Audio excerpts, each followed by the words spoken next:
Hello' good morning. আজি ৰাতিপুৱাই ৰ'দ ওলালে। এয়া আমাৰ বাহিৰৰ পৰিৱেশটো।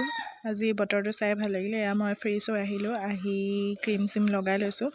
ভণ্টিৰ যিহেতু গাটো বেয়া, তো আজি মই চব কৰিব লাগিব, ব্ৰেকফাষ্ট বনাব লাগিব। তো সেইকাৰণে ধুনীয়াকৈ এয়া ফ্ৰেছ হৈ আহি মেলি ক্ৰীম চিম লগাই স্কিন কেয়াৰ কৰি ল'লোঁ। মই আপোনালোকৰ স্কিন কেয়াৰ ৰুটিনটো খুব সোনকালে শ্বেয়াৰ কৰিম, বাট এতিয়া মোৰ আজি লৰালৰি হৈছে, চ' সেইকাৰণে মই সোনকালে কৰি ল'লোঁ, নিজৰ স্কিন কেয়াৰ কৰি ল'লোঁ।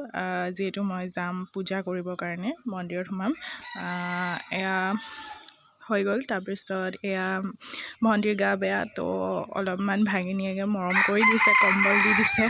তাইৰ গাত কম্বল লোৱা নাছিলে, অলপমান মৰম কৰি দিছে ৰাতিপুৱাই। এয়া মাহীয়েক আৰু ভাগিনীয়েকৰ মৰম এয়া এয়া হৈ যোৱাৰ পিছত এয়া তাই উঠিলে, ভণ্টি উঠি ফ্ৰেছ হ'বৰ কাৰণে। অৱস্থাটো দেখিছেনে তাইৰ। এয়া মই ধূপ চাকি জ্বলাই ল'লোঁ, সেই সময়তে জ্বলাই মেলি এয়া ব্ৰেকফাষ্ট বনালোঁ আজি। চিম্পল, ইয়াতে বাই বাই। নেক্সট ভিডিঅ'লৈ আকৌ